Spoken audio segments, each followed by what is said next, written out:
Trent Dilfer is here on SportsCenter to quarterback us through the difference between serious gripes and sour grapes. We heard opinions from both sides. Oddly enough, they seem to line up with the winners and the losers on this thing. It's shocking. Crazy how that works, right? How did you see and interpret what happened between Welker and Talib? Well, first of all, I want to add some context to this. This is incredibly relevant for the Super Bowl as well, February 2nd, because the Denver Broncos are going to have a lot of this crisscross concept. And that's what this is. You're going to hear rub, pick, shallow cross. They're all in the family of crisscross. That means one guy's crossing from one side, the other guy's crossing from the other side. So let's go to the tape and add a little more color to this play. Demaryius Thomas is coming from the weak side of the formation. He's coming underneath. Wes Welker's job is to come from the strong side over the top. A couple different things are going to happen here. Now, here's the question. The ball is touching Demaryius Thomas's hands right here as Wes Welker intentionally or unintentionally is making contact there. Now, I think SportsCenter doesn't do a lot of demos, but I think it is paramount that we do a little demo here to understand the crisscross conversation.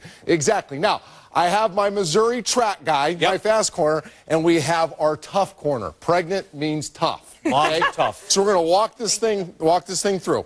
Lindsay, you're covering me. Okay. I'm Wes Welker. Right. I know there's a crosser coming the other side. John, you are Aqib Talib in this demo. You just made me a Kansas guy, by the way, but okay, keep going. So you are chasing Demaryius Thomas. Right. Now, Wes Welker's job as the strong side receiver being covered in a trail technique is win, rub, contact, to be quite honest with you. Win means I'm going to come off the ball, I'm going to try to beat Lindsay off the ball, okay? Right. That's the win part of it. As I start crossing the formation, now I'm thinking I want to rub you two together. You're chasing Aqib Talib. I mean, you're chasing Demaryius Thomas. Good. You're covering me. So the tighter path I can take in an ideal world, you two will collide. Right. I'll be open as well as Demaryius Thomas. Now, here's what happened on this play, and this is why all the confusion. Come back. A lot of teams trade this off. So Lindsay, being really smart, says, whoa, trade. So she starts backing off. Right.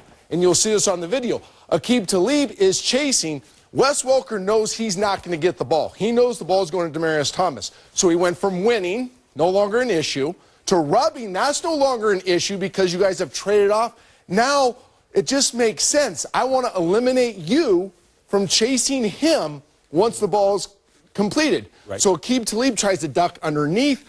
I make contact, by the way, in a completely clean area, as the NFL defines the strike zone.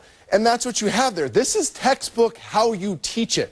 For Bill Belichick to make such a big deal out of it is somewhat shocking because they teach it as well as anybody in New England. Okay, so it's not dirty that builds it, but is it legal? Because now you're taking out a defender and I'm trying to cover something. Here's the gray area. It's only illegal if, you got to go back to the picture, if I make contact before the ball is being touched by the other receiver. And this is bang, bang. I mean, you could look at this over and over and over. There's an argument that Wes Welker engages contact before Demaryius touches the ball. We just froze it there a little bit. I think it's happening at exactly the same time. We're going back to the video. There you see it right there. And from the other angle right here, and this is why we put a spot shot on. I mean, right now is where you decide if it's PI or not. I get the argument that this is a little soon, but this is happening in real speed, not super slow-mo to the refs. That's the thing. Now, the most ridiculous part of this is to think that Wes Welker was intentionally trying to hurt Aqib Talib. I played for 14 years. There's a great camaraderie in the NFL, yes. People want to hit each other hard. They want to eliminate him from plays. I don't know of many players, if any, that intentionally want to hurt you. There's too much respect amongst the fraternity of NFL football players to think that. And you said Belichick knew exactly what was going on. Yeah, he referred to him as the receiver. I think this thing, a little drama on Bill B's side. Goes back a little bit. More about There's other stuff. WW. Contracts and everything else that's going on there. Amen. Trent Dilfer, Daddy. More from him. In the NFC Championship game, there was also quite a wide receiver cornerback confrontation. You've probably seen this as well. But that one decidedly more verbal than physical. Because we know, guys, that just because you use the word sorry doesn't necessarily mean that you're actually apologizing. Richard Sherman and the deciding play in Seattle in their own words.